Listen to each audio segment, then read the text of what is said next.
Olá, amigos. Aqui é a Aniette Roma e hoje eu agradeço muito a Fraternidade Colmeia de poder estar aqui com vocês e conversarmos sobre o Evangelho. Na preleção hoje é Amai os vossos inimigos.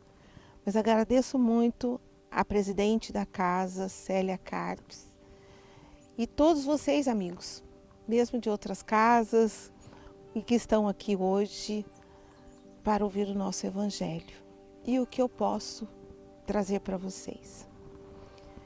No capítulo 12, amai os vossos inimigos. Pagar o mal com o bem. Os inimigos desencarnados. Se alguém vos bate na face direita, apresentai-lhe também a outra. Instruções dos Espíritos sobre a vingança, o ódio e o duelo. Pagar o mal com o bem. Aprendestes que foi dito, amareis vosso próximo e odiareis vossos inimigos. Eu vos digo, amai os vossos inimigos, fazei o bem àqueles que vos odeiam e orai por aqueles que vos perseguem e vos caluniam, a fim de que sejais os filhos de vosso Pai que estais nos céus, que faz erguer o sol sobre os bons e sobre os maus, e que faz chover sobre os justos e os injustos. Porque se não amardes senão aqueles que vos amam, que recompensa disto tereis? Os publicanos não o fazem também? E se não saudardes senão os vossos irmãos, que fazeis nisso mais do que os outros? Os publicanos não o fazem também? Eu vos digo, que se a vossa justiça não for mais abundante que a dos vossos escribas e dos vossos fariseus, não entrareis no reino dos céus. São Mateus capítulo 5, versículo 20 e de 43 a 47. Mas vamos entender um pouco, amigos, sobre o que é inimigo. O que são inimigos? Será que os inimigos são as pessoas que você nomeou como inimigos? Pode ser. Porque podemos chamar de inimigos aqueles que pensam contrário a nós, que têm atitudes que nós não entendemos, que têm talvez um desejo diferente do nosso, uma cultura diferente da nossa. Então, quem são os nossos inimigos? Vamos olhar para dentro de nós primeiro. Olhamos para dentro de nós. Primeiro nomeamos alguém como inimigo. Porque nos faz sofrer? Mas por que sofremos? Será que falta em nós entendimento? Será que falta em nós reconhecer que o outro é tão irmão, tão igual quanto a nós mesmos? Então nós temos que sentir exatamente isto. Quem é que nós nomeamos de inimigo? Por que razão? É dentro de nós. Então nós vamos buscar primeiro este entendimento. Mas vamos buscar em nós e nós mesmos. Será que os nossos inimigos somos nós mesmos? Será que nós que estamos sempre nos boicotando para ser felizes? Será que nós estamos sempre buscando um artifício para justificar as nossas fraquezas? A nossa falta de entendimento? Será que nós estamos buscando no universo alguém que faça uma mágica e nos faça feliz? Não. Como não conseguimos isso, então nomeamos alguém como nosso inimigo. Então temos que pensar muito isso. Jesus tinha inimigos? Ou nós é que nomeamos que aquelas pessoas eram inimigas de Jesus? Como era para ele aquelas pessoas que talvez não reconheceram nele o Mestre? Mas se não reconheceram, ele também os entendia. Ele entendia que naquelas pessoas faltavam alguns elementos, faltava uma maturidade do espírito. Ninguém evolui de uma hora para outra. Então vamos conquistando esses elementos para reconhecermos a grandiosidade do Mestre. Então ele reconhecia. Então ele via nas pessoas essa fraqueza. Ele via a falta de entendimento, a limitação do outro. E é exatamente isso. Muitas vezes chamamos de inimigo aqueles dos quais nós não reconhecemos o limite dele. Então, simplesmente que ele é contrário às nossas opiniões, ou mesmo às nossas vontades, ou mesmo aos nossos entendimentos. E às vezes, com o passar do tempo, ainda reconhecemos que o outro estava certo. Ou mesmo que aquele que num dia chamamos de inimigo, foi para nós o grande elemento que nos fez crescer e evoluir. Se soubermos entender que nada é o acaso e que todos estamos juntos para o nosso crescimento, para a nossa evolução, então quem são os nossos inimigos? Senão nós mesmos, com a falta de entendimento que temos em relação ao outro, com a falta de entendimento que temos com a verdade do outro, com a falta de entendimento de reconhecer que o outro é irmão. Então, chamamos de inimigo. Talvez seja uma postura de defesa, um escudo para não revelarmos a nós mesmos as nossas fraquezas, as nossas inseguranças, os nossos medos. Porque é medo do que o outro saiba mais que a gente? Ou é medo do que o outro tem mais que a gente? Então isso pode ser orgulho ou vaidade. Mas isso não nos cabe também chamar o outro de inimigo. Mas apenas olhar para dentro de nós, para o nosso orgulho, para a nossa vaidade e o quanto nós estamos incomodados com a pressão com a presença do outro, com a posição que o outro está em relação a nós. Mas como pagar o mal com o bem? Precisamos reconhecer o limite do outro. Então entender que se ele fez algo, ele tem a razão dele. Mas se a sua razão é outra, pense no bem que você deseja ao outro. Então você vai desejar que o outro seja feliz, vai desejar que o outro fique bem, que o outro fique paz, tenha paz, né? Às vezes eu brinco com as pessoas e digo assim, olha, amar o inimigo não precisa dormir com ele não. Também não precisa beijar na boca. Eu brinco e falo isso com as pessoas. Porque você pode estar distante vendo que o outro pensa e age diferente e aquilo está te fazendo sofrer. Mas você pode vibrar por ele, fazer uma prece por ele e desejar o melhor para ele. Aí sim você tem uma relação de pagar o mal com o bem. Se foi um mal que você reconheceu que veio até você. Mas nós temos que pensar nessa lei que existe uma reação física no processo, que é a lei de ação e reação. Existe uma lei física que diz como é que o sentimento age. Está aqui no Evangelho. Sobre a assimilação e da repulsão dos fluidos. Então nós temos que pensar que quem fabrica é dono. Muitos já me ouviram falar essa frase. Então, quando você tem pensamentos malévolos em relação àquele que você chama de inimigo, você está fabricando uma frequência de vibração que vai ser muito nociva a você.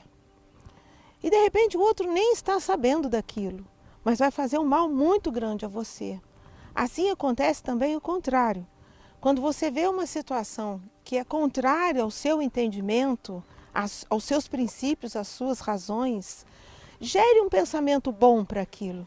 Porque assim você estará fabricando algo de bom dentro de você. Então você será o primeiro a se beneficiar disto.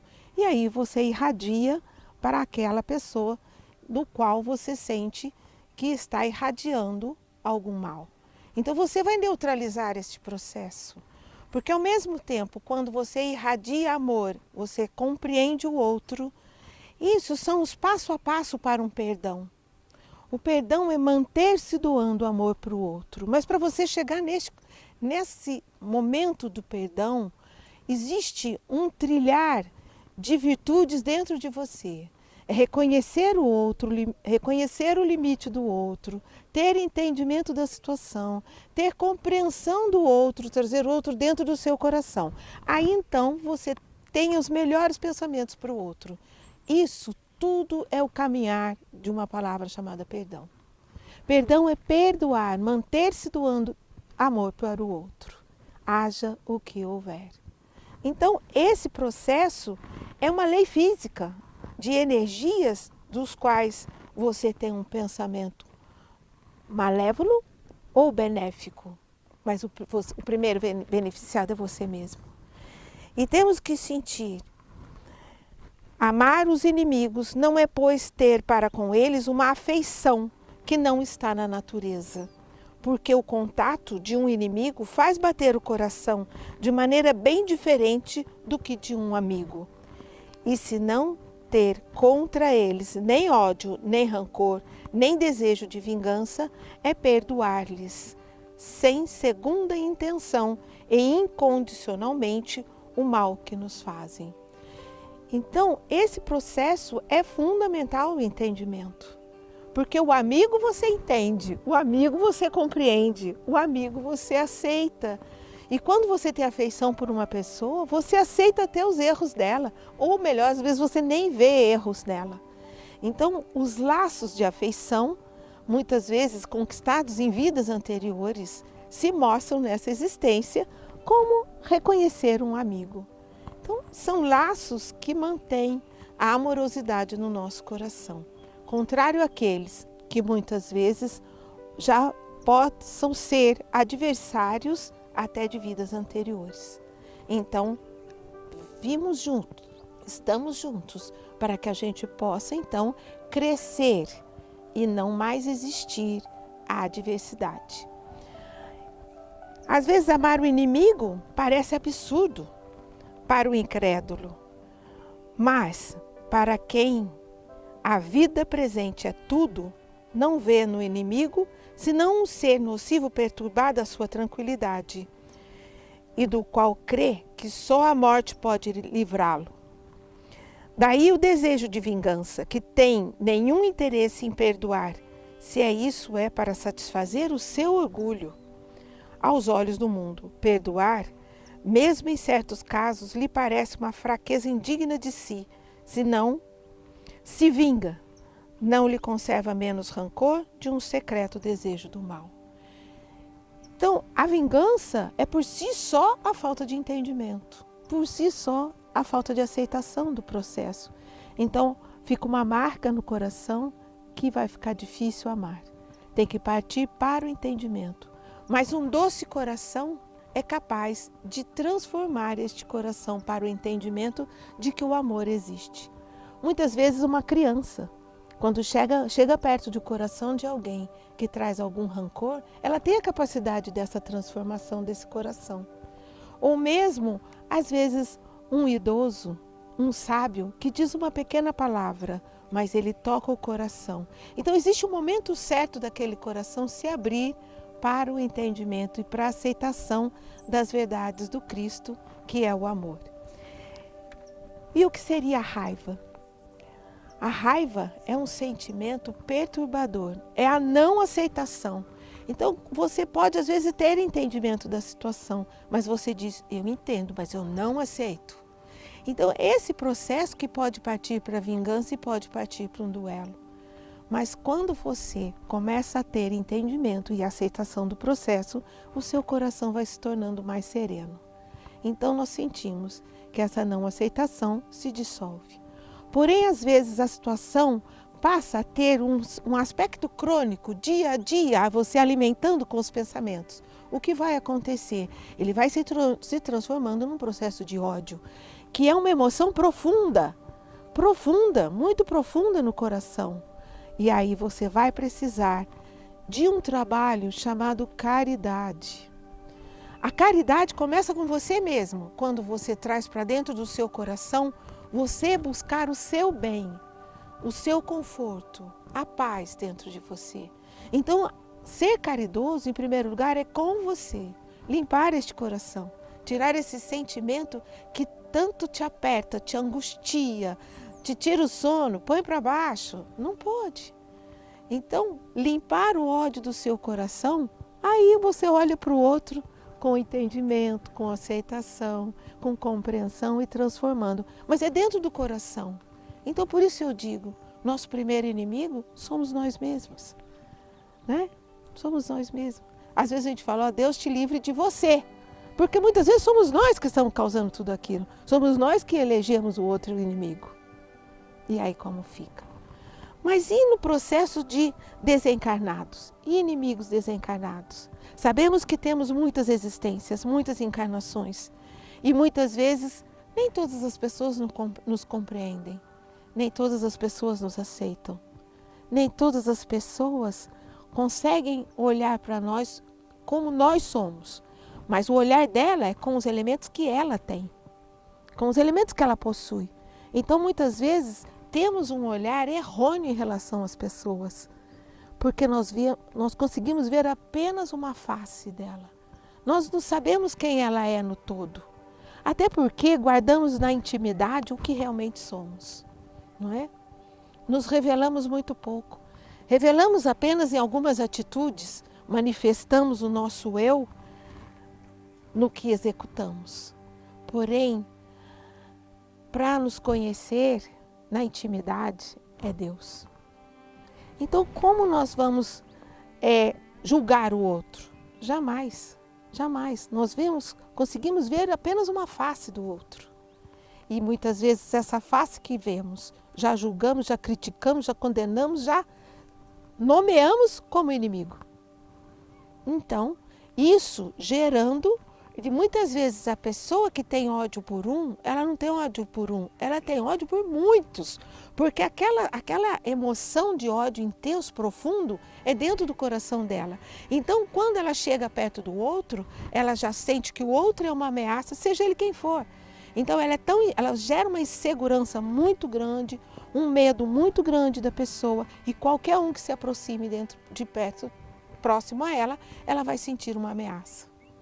Porque dentro do coração não existe essa luz, não existe a luz do reconhecimento, não existe a bondade, a benevolência com o erro do outro, porque ela está em estado de erro, porque ela traz dentro dela o ódio. E muitas vezes as pessoas partem para a vingança e partem para o duelo. E o duelo muitas vezes, como já foi em gerações passadas, né, lá vindo em outros séculos, onde as pessoas sujavam as próprias mãos em nome da honra. E o que é a honra? Feriu a honra. O que é ferir a honra? Senão o seu orgulho? Porque se você é convicto dos seus princípios, se você tem princípios cristãos, são princípios absolutos. Ninguém vai macular seu princípio. E se macular, você ainda vai reconhecer e compreender o outro e dizer, oh meu Deus, ele ainda vai chegar um dia a ter entendimento. Então, quando você reconhece o limite do outro, ele jamais vai macular um princípio seu. Porque o princípio é seu. A luz é dentro do seu coração. Você apenas vai ter compaixão pelo outro. Então, não tem razão de existir o duelo. Quando se tem princípios cristãos e absolutos, não tem razão para um duelo. Se a pessoa quer um espaço para ela fazer o que ela quiser, saia de perto, dá o espaço para ela. Porque dentro daquela situação, ela terá o aprendizado dela. Se você já alcançou, muita prece por ela, para que ela alcance logo a luz. Então, não há necessidade do duelo. Então, esse processo, e ainda nesse capítulo diz, se alguém vos bate na face direita, apresente-lhe também a outra. Será que alguém dá um tapa que eu vou virar para cá? Jamais, jamais faria isso. Primeiro que eu vou fazer tudo para evitar que o outro me agrida. Eu vou emanar uma energia de amor e de reconhecimento para ela, para que ela possa conter. Porque o amor de um é capaz de neutralizar o ódio de milhares. Então, quando eu percebo que alguém está no seu estado de fúria, a gente se afasta. Não vai nos agredir. E se vier alguma agressão, você mostra a outra face. Qual é a outra face da moeda? Um lado é cara, o outro lado é coroa. Então, exatamente nisso. Se alguém lhe vem com raiva, qual é a outra face da raiva? Senão o amor, a compreensão. Se alguém lhe traz tristeza, qual é a outra face? A alegria. Leve a alegria para o outro, se você vê que o outro está triste. Isto é dar a outra face, é o outro lado da moeda. E não permitir que alguém venha me agredir. Primeiro, não. Ele vai fazer o que ele acha que está certo. Mas se a gente já tem reconhecimento do limite do outro, simplesmente deixamos que o outro vá refletir sobre a grande dor que ele está causando para ele mesmo. Ele está causando uma dor e sofrimento. Não vai me atingir? Não, não vai. Por quê? Porque eu tenho entendimento do outro. Então, oro, prece por ele, para que ele saia daquele estado. Então, mostrar a outra face sempre, como dizia Francisco de Assis, não é? Onde houver ofensa, que eu leve o perdão. Então, isto é mostrar a outra face. E aí, temos que sentir que a vingança não nos leva a nada. A vingança, você vai gerar emoções destruidoras dentro de você mesmo. E enquanto você não atinge o alvo da destruição, você se corrói. Corrói. A vingança é algo que vai te corroendo, que não vai valer a pena. É falta de caridade para consigo próprio. Então, temos que sair disto. Não nos vale a pena desejar o mal ao outro. Ser a fábrica do mal, né? Porque a autodestruição é certa e verdadeira. É lei física, é lei de ação e reação. Você está fabricando, você vai ter reação com aquilo que você está fabricando. Então, olha para dentro de si, vamos fazer o nosso autoconhecimento. É o trabalho de reforma íntima dentro de nós. É olhar para dentro de nós e ver onde estou sofrendo e por que estou sofrendo. Posso ser generoso comigo, eu mereço ser feliz, eu mereço estar bem. Então nós vamos trabalhar esse bem, vamos ser felizes, mas eu vou trabalhar em mim. Vamos ajudar o outro? Sim, às vezes no silêncio. Só de irradiar do nosso coração, nós já estamos modificando o meio onde estamos, não é? As pessoas se curavam à sombra de Jesus. Caminhar à sombra de Jesus era ter a cura. Imagina a extensão da irradiação daquele coração, né? Perfeito, de cura. E isso é o que é mais importante para todos nós. Buscarmos dentro de nós o nosso estado em relação a irmão do qual nomeamos inimigos. Às vezes ele está do outro lado, aí fala, mas vem um irmãozinho que me perturba durante a noite, me perturba durante o dia, não me deixa fazer as coisas. Pare e pense, o que será que ele quer? Vamos perguntar, o que será que ele precisa? A hora que você olhar, mesmo esse irmãozinho que está do lado de lá, como um irmão, o que será que esse irmão precisa? O que será que eu posso ajudá-lo? Não é? E não fugir, não adianta fugir. Então, como posso ajudá-lo? Primeiro é uma prece. Segundo é desejar a esse irmão o melhor que pode. Porque com certeza ele está na treva, não é? E com o seu coração, quando você irradia a luz, então a gente sabe que quem está na sombra, a hora que acende a luz, clareia tudo. Muitas vezes eu digo que aquele que está na sombra ainda não reconhece a luz. Ele não sabe que a luz existe, porque ele está na escuridão. Agora, se você já sabe o que é a luz, já se encontra na luz, com a luz da prece e dos princípios do nosso Mestre Jesus, então você já é possuidor de luz. E eu sempre pergunto, é a treva que entra na luz ou é a luz que entra na treva? Então, se o seu coração for luz, você estará irradiando luz para aquele irmão e ele vai receber essa luz e sair da escuridão. Agora, se você ficar trevoso, eu sempre falo, olha, desejar o mal é ficar trevoso. Aí a treva com treva se junta, dobra. Então, muita calma. Se você já reconhece que a prece é luz, é essa luz que você vai irradiar para aquilo que você está chamando de treva. Que, na verdade, é um estado de sofrimento. E o estado de sofrimento não é luz, né? O estado de alegria, o estado de felicidade, o estado de paz é luz. Desejar ao outro o melhor é luz. Desejar que o outro seja feliz é luz. Desejar que o outro tenha paz, assim como você deseja para você. Assim como você quer para você, para a sua família e para todos, deseja ao outro, a família dele, onde ele estiver, seja no plano aqui, na nossa dimensão, ou seja, na dimensão do plano espiritual, e seja onde ele estiver, que frequência ele estiver, a luz é capaz de tudo penetrar, assim como o amor. O amor é e está em tudo. Então, se o amor é e está em tudo, está também naquele ser que está em sofrimento. E com o seu amor, você vai fortalecer aquela centelha dentro dele, para que ele reconheça que ele é capaz de amar. Porque a centelha de amor está dentro dele, dentro de cada um de nós. Todos nós temos essa centelha de amor. Então, todos nós somos capazes de amar e emanar esse amor, irradiar este amor, onde fizer necessidade. Isso é amor fraterno, isso é o amor que dedicamos a todos aqueles que sofrem. Amigos, agora vamos a uma prece. Estamos aqui nessa existência para crescer, evoluir, sermos melhores.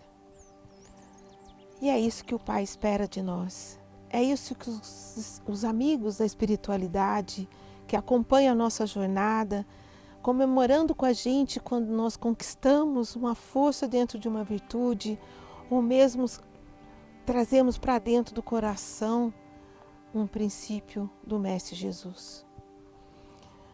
Ainda precisamos ler, estudar, refletir muito sobre as palavras do Mestre e praticar sempre. A prática dos princípios é que nos faz melhores. Não só a teoria. A teoria preenche a nossa mente, mas a prática traz para o nosso coração o ser que nós somos, um ser em evolução. Então vamos à prece. Elevamos o nosso pensamento ao alto, ao nosso Pai Criador, e pedimos a Ele misericórdia por todos os momentos que faltamos com o amor, por todos os momentos que nomeamos um irmão de inimigo, por todos os momentos que não reconhecemos que Ele também desejava o nosso bem, que Ele também nos amava, que Ele também via em nós um irmão, mas nós não tivemos como reconhecer isto. As nossas limitações, muitas vezes, são socorridas pela misericórdia do Mestre. Um dia no alto, temos a oportunidade de rever a nossa história e então sentimos o quanto também fomos pequenos frente àqueles que chamamos de inimigo. Por medo, por insegurança, por falta de amor no coração, por falta de reconhecer que o amor também está ali. Mas novas oportunidades nos são oferecidas, novas encarnações, novos pais, a quem devemos muito. E temos que sentir que nos amam, que nos querem o bem. Então elevamos o nosso pensamento em gratidão sempre. Pai, misericórdia pelas nossas falhas. Pai, levamos o nosso amor a todas as crianças. Levamos o nosso amor a todas as mulheres, a todas as grávidas. Irradiamos o nosso amor a todos os idosos. Irradiamos o nosso amor a todos os seres vivos. Irradiamos o nosso amor a todos aqueles que ainda não compreendemos. Que todos tenham neste momento felicidade plena, paz na mente e que o coração possa irradiar o seu limite de amor, mas o meu limite de amor, de reconhecer o seu amor, seja ampliado a cada dia, que eu possa reconhecer o amor que existe dentro de cada um. E assim seja, graças a Deus.